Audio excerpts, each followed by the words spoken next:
ಸಾವಿರ ವರ್ಷದಲ್ಲಿ ಆಗದೇ ಇರುವಂತಹ ಒಂದು ದೊಡ್ಡ ಡ್ಯಾಮೇಜ್ ಆಗಿದ್ದು ಸ್ವಾತಂತ್ರ್ಯ ಬಂದ ಮೇಲೆ ಅಂತ ಖಡಾಖಂಡಿತವಾಗಿ ನಾವು ಹೇಳ್ಬೋದು. ಒಂದೇ ಒಂದು ಕತ್ತಿ ಗುರಾಣಿನೂ ಕಳಿಸದೆ ನಮ್ಮನ್ನ ಭಾರತ ಸಾಂಸ್ಕೃತಿಕವಾಗಿ ತನ್ನ ತೆಕ್ಕೆಗೆ ತೊಗೊಂಡ್ಬಿಡ್ತು, ಆವಾಹನೆ ಆಪೋಷಣ ತೊಗೊಂಡ್ಬಿಡ್ತು ಅಂತ ಇವತ್ತಿಗೂ ಅದೊಂದು ಕೀಳರಿಮೆ ಚೈನಾಗಿದೆ. ಇನ್ನೂ ಒಂದು ವಿರುದ್ಧ ದಿಕ್ಕಿನ ಅಲೆ ಹೇಳುತ್ತೆ. ಅದು ಮುಖ್ಯವಾಗಿ ಹೇಳೋದು ಬೆಂಗಾಲ್ದಲ್ಲಿ. ಯಾಕಂದರೆ ಅಲ್ಲೇ ಇವರು ಬ್ರಿಟಿಷ್ನವ್ರ ಸಾಮ್ರಾಜ್ಯ ಮೊದಲ ಬಾರಿಗೆ ಅಲ್ಲಿ ಸ್ಥಾಪನೆ ಆಗಿದ್ದಲ್ಲೇ. 19ನೇ ಶತಮಾನದ ಅರ್ಧ ಭಾಗದಿಂದ ಸ್ವಾತಂತ್ರ್ಯ ಬಂದು ಅಥವಾ 20ನೇ ಶತಮಾನದ ಅರ್ಧ ಭಾಗದ ತನಕ ಅದೊಂದು ಸುವರ್ಣ ಯುಗ.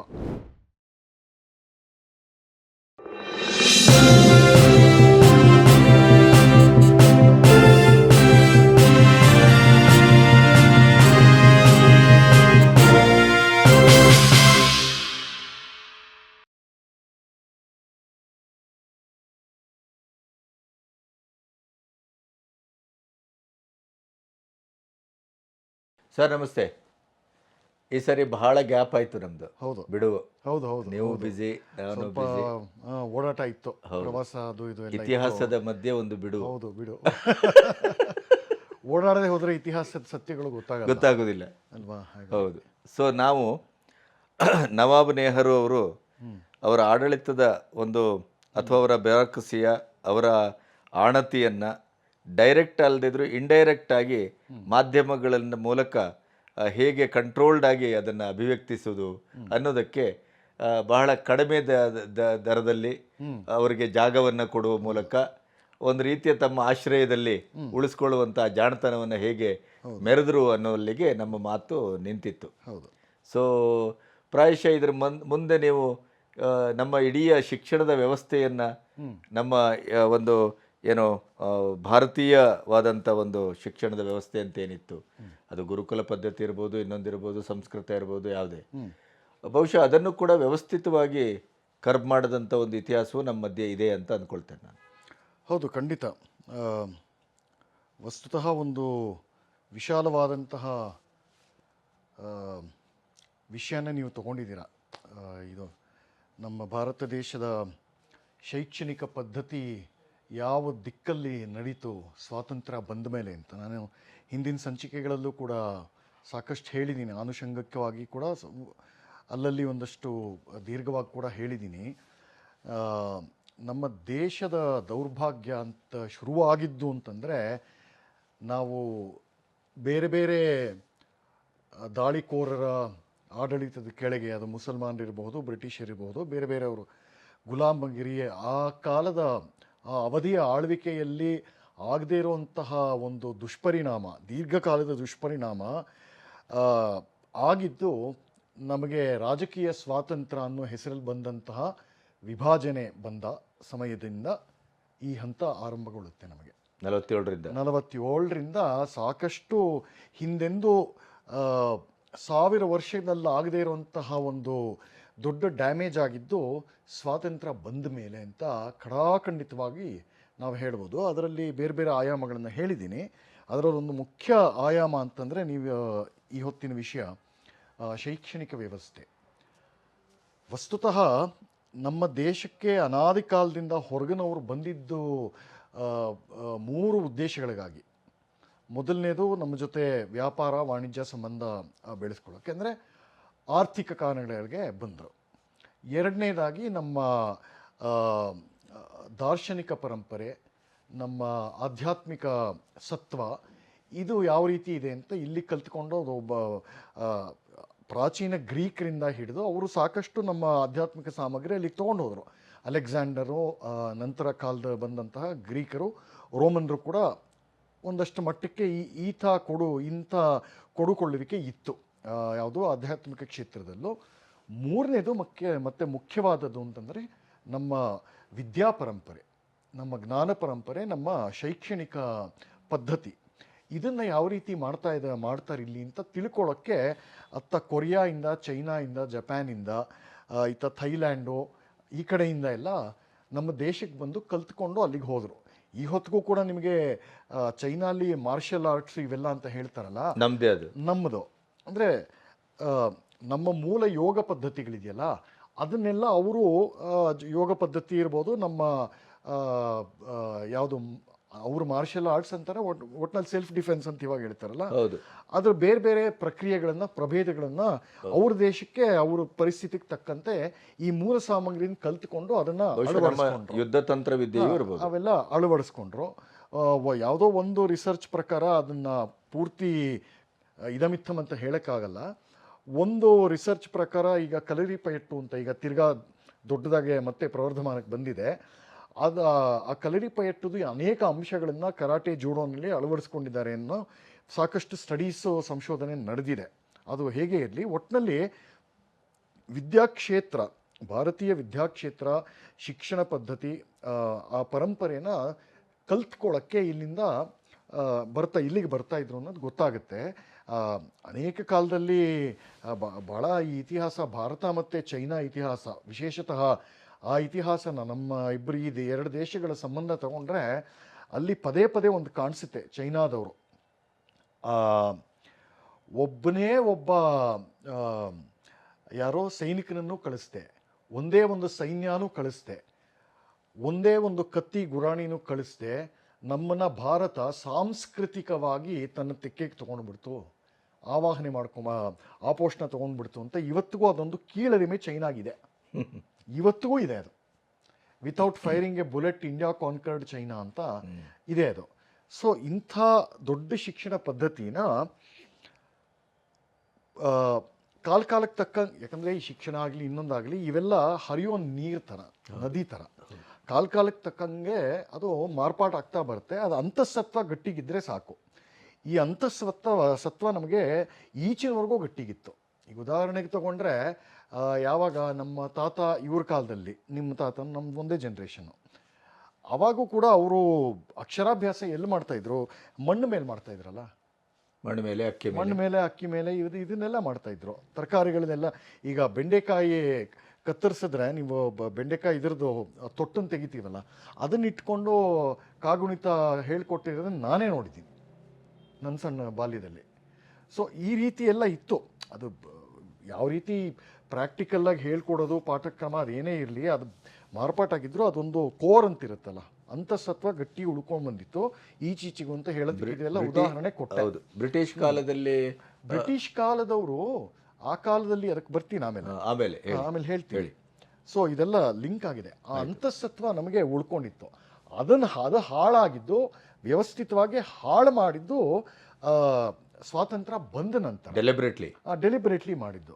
ಇನ್ನು ಬ್ರಿಟಿಷ್ ಕಾಲಕ್ಕೆ ಈಗ ಬರೋ ಹಾಗಿದ್ರೆ, ಅವರು ಮಾಡಿದ್ದು ನಮ್ಮ ವಿದ್ಯಾ ಪದ್ಧತಿಗಳನ್ನ ಒಂದರ್ಥದಲ್ಲಿ ನಾಶ ಮಾಡಿದ್ದೇನೋ ನಿಜ. ಆದರೆ ಅವರು ಗುರುಕುಲ ಪದ್ಧತಿ ಇತ್ಯಾದಿ ನಾಶ ಮಾಡಿದ್ರು.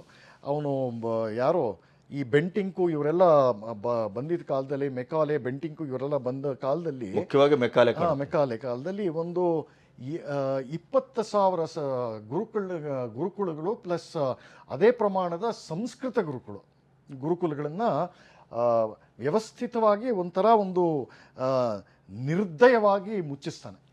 ವಿಲ್ಸನ್ನು ಇವರೆಲ್ಲ ಸೇರ್ಕೊಂಡು ಮಾಡ್ತಾನೆ. ಅಲ್ಲೊಬ್ಬರು ಪಾಪ ಬಂಗಾಳದಲ್ಲಿ ಒಂದು ಗೋಲಿಶ್ರೀ ಸಂಸ್ಕೃತ ಪಾಠಶಾಲೆ ಅಂತ ಕಲ್ಕತ್ತಾ, ಆ ಕಾಲದ ಕಲ್ಕತ್ತಾದ ಹೊರವಲಯದಲ್ಲಿತ್ತು ಗೋಲಿಶ್ರೀ ಸಂಸ್ಕೃತ ಪಾಠಶಾಲೆ ಅಂತ. ಅದರ ಒಬ್ಬ ಪ್ರಾಂಶುಪಾಲರು ಸಂಸ್ಕೃತದಲ್ಲಿ ಒಂದು ಪಾಪ ಅದೆಲ್ಲ ಓದಿದ್ರೆ ನಿಜವಾಗ್ಲೂ ಕಣ್ಣಲ್ಲಿ ನೀರು ಬರುತ್ತೆ, ನೀರಲ್ಲ ರಕ್ತ ಬರುತ್ತೆ. ಅವರು ಬರೀತಾರೆ, ತಮ್ಮ ಇನ್ನೊಬ್ಬ ಬ್ರಿಟಿಷವನಾಗಿರ್ತಾನೆ, ಅವನು ಕೂಡ ಒಂದು ದೊಡ್ಡ ಮಹಾ ಸಂಸ್ಕೃತ ವಿದ್ವಾಂಸ, ಅವನಿಗೊಂದು ಪತ್ರ ಬರೀತಾರೆ. ಅಯ್ಯ ನೋಡಯ್ಯ ವಿಲ್ಸನ್, ನಿನಗೆ ನಾನು ಕೈ ಮುಗಿದು ಕೇಳ್ಕೊಳ್ತಾ ಇದ್ದೀನಿ, ಇದು ಗೋಲಿಶ್ರೀ ಅನ್ನೋ ಸಂಸ್ಕೃತ ಪಾಠಶಾಲೆ ಎಷ್ಟೋ ಕಾಲದಿಂದ ಬಂದಿದೆ. ಇವತ್ತು ಅದರ ಪರಿಸ್ಥಿತಿ ಯಾವ ಥರ ಆಗಿದೆ ಅಂತಂದರೆ, ಒಂದು ನದಿ, ಆ ಪಾಠಶಾಲೆ ಇದ್ದಿದ್ದು ಒಂದು ಕೆರೆ ದಂಡೆ ಮೇಲಿರುತ್ತೆ. ಗೋಲಿಶ್ರೀ ಪಾಠಶಾಲೆ ಈಗಿನ ಪರಿಸ್ಥಿತಿ ಯಾವುದನ್ನು ಹೋಲುತ್ತೆ ಅಂತಂದರೆ, ಒಂದು ಭಯಭೀತವಾಗಿ ತನ್ನ ಪ್ರಾಣಭೀತಿಯಿಂದ ನರಳುತ್ತಾ ಇರುವಂತಹ ಒಂದು ಅನಾಥ ಜಿಂಕೆಯ ಪರಿಸ್ಥಿತಿನ ಹೋಲುತ್ತೆ. ಈ ಕೆರೆ ದಂಡೆ ಈ ಪಕ್ಕದ ದಂಡೆಯಲ್ಲಿ ಯಾರೋನೋ ಬೆಂಟಿಂಕ್ ಅನ್ನುವಂತಹ ಒಬ್ಬ ಕ್ರೂರ ಬೇಟೆಗಾರ ತನ್ನ ಬಿಲ್ಲು ಬಾಣ ಇದನ್ನು ಸಜ್ಜು ಮಾಡಿಕೊಂಡು ಈಗ ಆ ಜಿಂಕೆಗೆ ಹೊಡೆಯೋದಕ್ಕೆ ನಿಂತಿದ್ರೆ, ಈಗಿನ ಈ ಕೆರೆ ದಂಡೆ ಆಚೆ ದಂಡೆನಲ್ಲಿ ಮೆಕಾಲೆ ಅನ್ನೋ ಇನ್ನೊಬ್ಬ ಅಷ್ಟೇ ಕ್ರೂರವಾದಂತಹ ಬೇಡ ಮತ್ತೊಂದು ಬಾಣ ಹೂಡು ಬಿಲ್ಲು ಬಾಣ ಹೂಡಿ ನಿಂತ್ಕೊಂಡಿದ್ದಾನೆ. ಇದನ್ನು ದಯವಿಟ್ಟು, ಈ ಪರಿಸ್ಥಿತಿ ಆಗಿದೆ ಈ ಪಾಠಶಾಲೆಗೆ, ದಯವಿಟ್ಟು ಇದನ್ನು ಕಾಪಾಡು, ನಿಮ್ಮವರೇ ಈ ಜನಗಳು, ಅವ್ರಿಗೆ ನೀನಾರು ಹೇಳು ಅಂತ ಕೊನೆಗೂ ಉಳಿಯಲ್ಲ ಅದು. ಸೊ ವಿದ್ಯಾ ಪದ್ಧತಿನ ಹಾಳು ಮಾಡೋದಲ್ಲದೆ ಬ್ರಿಟಿಷ್ನವರು ಇಂಗ್ಲೀಷ್ ಎಜುಕೇಷನನ್ನು ತರ್ತಾರೆ, ಇಂಪೋಸ್ ಮಾಡಿ ಅದರಿಂದ ಆಗಿದ್ದಂತಹ ಕೀಳರಿಮೆಯಿಂದ ಇನ್ನೂ ಕೂಡ ನಾವು ಚೇತರಿಸ್ಕೊಂಡಿಲ್ಲ ಅಂತ ನಮಗೆ ನಿಸ್ಸಂದೇಹವಾಗಿ ಗೊತ್ತಾಗುತ್ತೆ. ಆಯ್ತಾ? ಆದರೆ ನಮ್ಮ ಸ್ವಾಭಿಮಾನಕ್ಕೆ ದೊಡ್ಡ ಪೆಟ್ಟು ಹಾಕಿ ಇವತ್ತು ನೋಡಿ, ಹಳ್ಳಿ ಅಥವಾ ಸಾಮಾನ್ಯ ಮಧ್ಯಮ ಕೆಳಮಧ್ಯಮ ವರ್ಗದಿಂದ ಬಂದವರೆಲ್ಲ ಆ ಇಂಗ್ಲಿಷು ಸರಿಯಾಗಿ ನಮಗೆ ಬರುವುದಿಲ್ಲ ಅನ್ನುವಂಥ ಕೀಳರಿಮೆಯೇ ಅವರ ಸಂಪೂರ್ಣ ವ್ಯಕ್ತಿತ್ವದ ಒಂದು ದೊಡ್ಡ ಕೊರತೆ ಆಗ್ಬಿಟ್ಟಿದೆ. ಬಹುಶಃ ಅವ್ರ ಉದ್ದೇಶವೂ ಅದೇ ಆಗಿತ್ತೇನೋ, ಅದೇ ಉದ್ದೇಶ ಆಗಿದ್ದಲ್ಲ ಅಂದ್ರೆ ಇವರು ಸ್ವಾಭಿಮಾನದಿಂದ ತಲೆ ಎತ್ತಬಾರದು ಅಂತ. ಸೊ ಇದು ಮಾಡಿದರೆ ಆ ಎಲ್ಲದರ ಒಂದು ದೊಡ್ಡ ಪ್ರತೀಕ ಅಂತ ಹೇಳಿದ್ರೆ ಈ ನಿರಭಿಮಾನ, ಸ್ವಾಭಿಮಾನ್ಯ ಶೂನ್ಯತೆ ಅಂತಿದೆಯಲ್ಲ, ಅದರ ಒಂದು ಏಕೈಕ, ಅದರ ಒಂದು ದೊಡ್ಡ ಸಕ್ಸಸ್ಫುಲ್ ಪ್ರಾಡಕ್ಟ್ ಯಾರು ಅಂತ ಹೇಳಿದ್ರೆ ಅದೇ ನವಾಬ್ ನೆಹರು. ಕಡೆ ಸಂಚಿಕೆಯಲ್ಲಿ ಹೇಳ್ತಾ ಇದ್ದಾರಲ್ಲ, ಅವ್ನ ಮನೇಲಿ ಭಾರತೀಯ ಅನ್ನೋದು ಏನೂ ಇರಲಿಲ್ಲ ಅಂತ, ಅದ್ರ ಜೊತೆಗೆ ಇಂಗ್ಲಿಷ್ ಮೋಹ, ಅದ್ರ ಬಗ್ಗೆ ಕೀಳರಿಮೆ ಇವೆಲ್ಲ ಇದ್ದಿದ್ದು. ಇಂಥವ್ರು ಪ್ರಧಾನಿ ಆದರೆ ಶೈಕ್ಷಣಿಕ ನೀತಿ, ಎಡಪಂಥೀಯ ನೀತಿಯ ಆ ದಾರಿಯಲ್ಲೇ ಹೋಗುತ್ತೆ ಅನ್ನೋದು ಸ್ಪಷ್ಟ ಆಗುತ್ತೆ. ಇದಕ್ಕೂ ಒಂದು ಬ್ಯಾಕ್ಗ್ರೌಂಡ್ ಕೊಡ್ತೀನಿ. ಯಾವ ಕಾಲದಲ್ಲಿ ಮೆಕಾಲೆ ಅವರೆಲ್ಲ ತಮ್ಮ ಶೈಕ್ಷಣಿಕ ನೀತಿ ಅನ್ನೋ ದುರ್ನೀತಿ ತಂದ್ರಲ್ಲ, ಅದೇ ಕಾಲದಲ್ಲಿ ಇನ್ನೂ ಒಂದು ವಿರುದ್ಧ ದಿಕ್ಕಿನ ಅಲೆ ಏಳುತ್ತೆ. ಅದು ಮುಖ್ಯವಾಗಿ ಹೇಳೋದು ಬೆಂಗಾಲ್ದಲ್ಲಿ. ಯಾಕಂದರೆ ಅಲ್ಲೇ ಇವರು ಬ್ರಿಟಿಷ್ನವ್ರ ಸಾಮ್ರಾಜ್ಯ ಮೊದಲ ಬಾರಿಗೆ ಅಲ್ಲಿ ಸ್ಥಾಪನೆ ಆಗಿದ್ದಲ್ಲೇ ಬೆಂಗಾಲ್ದಲ್ಲಿ. ಇದರ ವಿರುದ್ಧ ದಿಕ್ಕಿನಲ್ಲಿ ಒಂದು ದೊಡ್ಡ ಅಲೆ ಏಳುತ್ತೆ.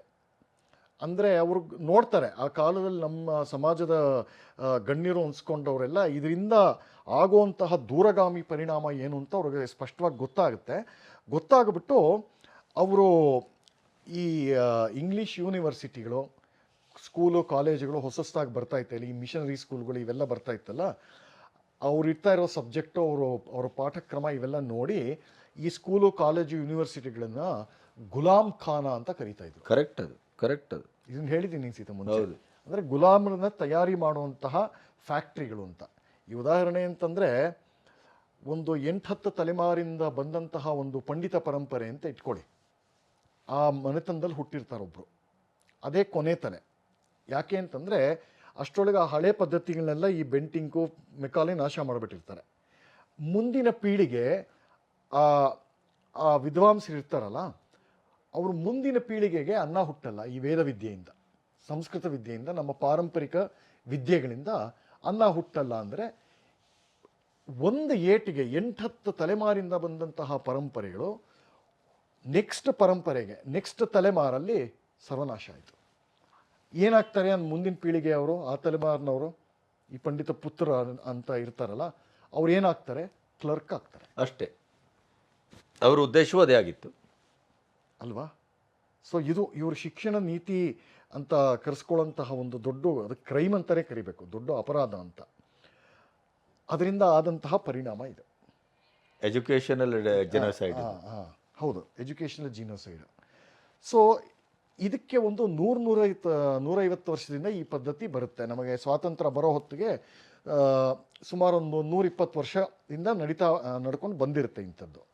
ಸೊ 120 ವರ್ಷ ಅಂತಂದರೆ ಒಂದು ಮಿನಿಮಮ್, ಕನಿಷ್ಠ ಪಕ್ಷ ಒಂದು 4ರಿಂದ 5 ತಲೆಮಾರು. ಸೊ ಅದರಲ್ಲಿ ನವಾಬ್ ನೆಹರೂನು ಸೇರ್ತಾರೆ. ಅವ್ರು ತಂದಂಥ ಶಿಕ್ಷಣ ನೀತಿ ನವಾಬ್ ನೆಹರೂಗೆ ಏನು ಅಂತಂದರೆ 1947ರಲ್ಲಿ ಬಂದಂತಹ ಸ್ವಾತಂತ್ರ್ಯದಿಂದಂತಹ ಆದಂತಹ ಒಂದು ಪರಿಣಾಮ, ಅದಾದಮೇಲೆ ನಮಗೆ ಉಳಿದಿರುವಂತಹ ಭಾರತ ಹೊಸ ಭಾರತ ಅನ್ನೋ ಕಲ್ಪನೆ. ಆಕ್ಚುಲಿ ನಾವು ಮೂಲ ಭಾರತವನ್ನ ಮತ್ತೆ ಪ್ರತಿಕರಿಸಬೇಕಿತ್ತು. ಆ ಪರಂಪರೆಯ ಅನೂಚಾನತೆಯನ್ನು ನಾವು ಕಂಟಿನ್ಯೂ ಮಾಡ್ಕೊಂಡು, ಅಂದ್ರೆ ಯಾವ ಪರಂಪರೆಯನ್ನ ಬ್ರಿಟಿಷರು ನಮ್ಮ ಮಧ್ಯದಲ್ಲಿ ಬಂದು ತುಂಡರಿಸಿದ್ರು ಅದನ್ನ ನಾವು ಮತ್ತೆ ಸ್ಥಾಪನೆ ಮಾಡಬೇಕಿತ್ತು. ಅದಕ್ಕೆ ನಿಜವಾದ ಸ್ವಾತಂತ್ರ್ಯ, ಎಜುಕೇಶನ್ ಆ ದಿಕ್ಕಲ್ಲಿ ನಡೀತಿತ್ತು. ಈ ವಿರುದ್ಧ ದಿಕ್ಕು ಅಂತ ಹೇಳಿದ್ನಲ್ಲ ಬೆಂಗಾಲಲ್ಲಿ, ಅದು ಈ ಮೆಕಾಲೆ ಎಜುಕೇಷನ್ ಪಾಲಿಸಿಗೆ ಒಂದು ಪ್ಯಾರಲಲ್ ಆಗಿ ನಿಂತ್ಕೊಳ್ತು. ಭಾಳ ದೊಡ್ಡ ಕೆಲಸ ಮಾಡಿದ್ದಾರೆ. ಅಲ್ಲಿಂದೇ ಬಂದಿದ್ದು ನಮ್ಮ ವಿವೇಕಾನಂದರು. ಆ ಕ್ಲೈಮೇಟಿಂದನೇ ಆ ಒಂದು ಪರಿಸ್ಥಿತಿಯಿಂದನೇ ಹುಟ್ಟದಂಥವರು ದಿಗ್ಗಜರು ಸಾವಿರಾರು ಮಂದಿ ಸಾವಿರಾರು ಮಂದಿ ಅಂತಲೇ ಹೇಳ್ಬೋದು ಇಡೀ ಭಾರತ ಅಂತ ತೊಗೊಂಡ್ರೆ. ಪರಮಹಂಸರು, ಅನಕ್ಷರಸ್ಥರು ಪರಮಹಂಸರು ಅಲ್ವಾ? ಹೌದು. ಅವ್ರ ಶಿಷ್ಯಂದರು ಸ್ವಾಮಿ ವಿವೇಕಾನಂದರು. ಒಂದು ಸಲ ತೀರಾ ಅನಾರೋಗ್ಯ ಆಗಿದ್ದಾಗ ಪರಮಹಂಸರಿಗೆ TB ಆಗಿರುತ್ತೆ ಅಂತ ನನ್ನ ನೆನಪು. ಅವರು ಕಫ ಆವಾಗವಾಗ ಉಗಿತಾ ಇರ್ತಾರೆ ಒಂದು ಬಟ್ಲಲ್ಲಿ. ಅದು ಹಾಗೆ ಇರುತ್ತೆ. ಯಾರು ಅವರಿರೋ ಶಿಷ್ಯರಿಂದರಿಗೆಲ್ಲ ಅದು ಅಸಹ್ಯ ಗಲೀಜು ಅಂತ ಹೇಳಿ ಕ್ಲೀನ್ ಮಾಡೋಕ್ಕೆ ಬರಲ್ಲ. ಎಷ್ಟೋ ದಿನದಿಂದ ಅದು ಹಾಗೇ ಇರುತ್ತೆ. ವಿವೇಕಾನಂದರು ಇದನ್ನು ನೋಡಿ ಸಿಟ್ಟು ಬಂದುಬಿಡುತ್ತೆ. ಏನರ ಮಾಡ್ತಿದ್ದೀರಾ ನೀವು, ಗುರುಗಳಿಗೆ ಈ ಥರ ಇದಾಗ್ತಾ ಇದೆ ಅಂತ, ನೀವು ಭಕ್ತಿ ಅಂತ ಕೈಕಾಲು ಒತ್ತದಲ್ಲ, ಅಟ್ಲೀಸ್ಟ್ ಇದನ್ನು ಆರೋಗ್ಯ ಸೇವೆ ನೋಡಬಾರ್ದ ಅಂತಂದರೆ ಯಾರು ಏನೂ ಮಾತಾಡಲ್ಲ.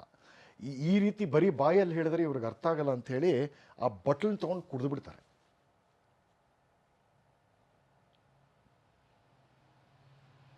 ಎಂಥದ್ರಿ ಇದು? ಓ ಮೈ ಗಾಡ್. ಅದು ವಿವೇಕಾನಂದರು. ಇದು ವಿವೇಕಾನಂದರು. ಗುರುಭಕ್ತಿ ಅಂದರೆ ನೋಡಿ ಅದು. ಓಹ್, ಅದ್ಭುತ.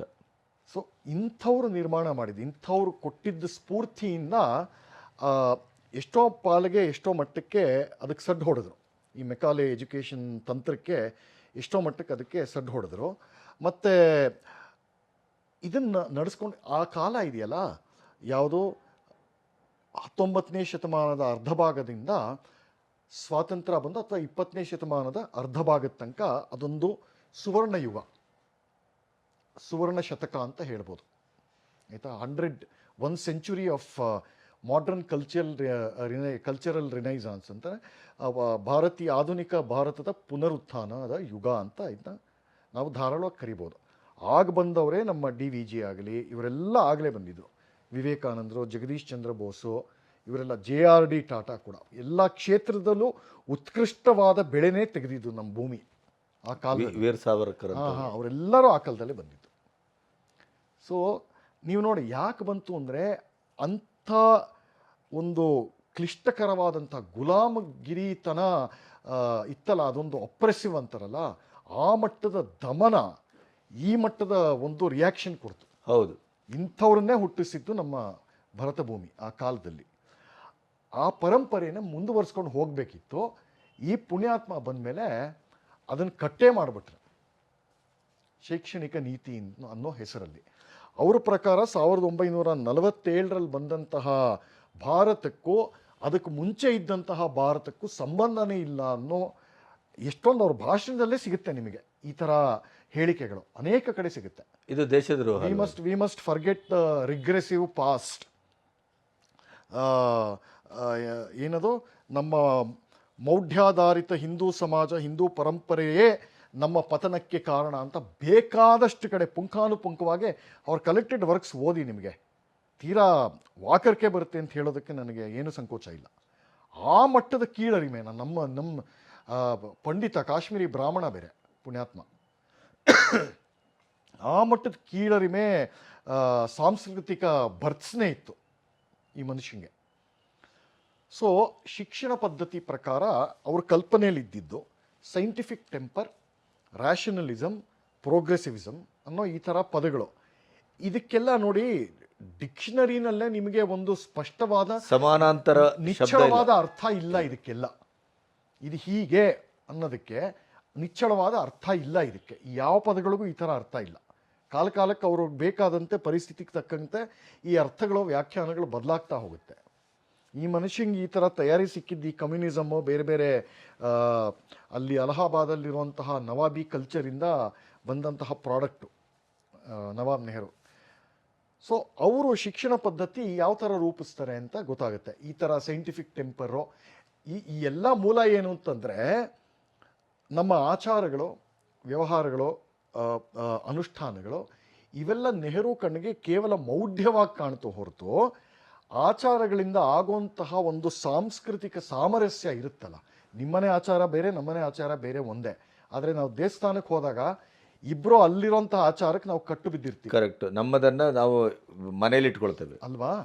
ಈ ಭಾಳ ಸುಲಭವಾದಂತಹ ನಿಮಗೆ ಇವೆಲ್ಲ ಸುಲಭ ಗೋಚರ ಆಗುವಂಥದ್ದು. ಈಗ ಯಾವುದೋ ಏನದು ನನಗೆ ಪೂಜೆ ಪುನಸ್ಕಾರ ಬೇಡ, ಏನದು ಮಂತ್ರ ತಂತ್ರ ಜಪ ಇವೆಲ್ಲ ನನಗೆ ಬೇಡ. ಇವೆಲ್ಲ ನಿಮ್ಮನ್ನ ಕರೆಕ್ಟಾಗಿ ಇಡೋದಕ್ಕೆ ಇರುವಂಥದ್ದು, ಚಿತ್ತಶಾಂತಿಗೆ, ಚಿತ್ತಶುದ್ಧಿ, ಆತ್ಮೋದ್ಧಾರಕ್ಕೆ. ಆತ್ಮೋದ್ಧಾರಕ್ಕೆ. ಸೊ ಇವೆಲ್ಲ ಗೊತ್ತಾಗಲ್ವಲ್ಲ ಅಲ್ಲ, ಅವರಿಗೆ ಹೊರಗಡೆಗೆ ಅಷ್ಟೇ ನೋಡುವವರಿಗೆ. ಹಾಂ. ಸೊ ಇದೆಲ್ಲ ಇರಬಾರ್ದು ನಮ್ಮ ಎಜುಕೇಷನ್ ಸಿಸ್ಟಮಲ್ಲಿ ಅಂತ ಹೇಳ್ತಾರಲ್ಲ, ಅದಕ್ಕೆ ಕೌಂಟರ್ ಕೊಡ್ತಾರೆ K M Munshi. I care not value the freedom or an educational system that has no place for the Bhagavad Gita ಅಂತ.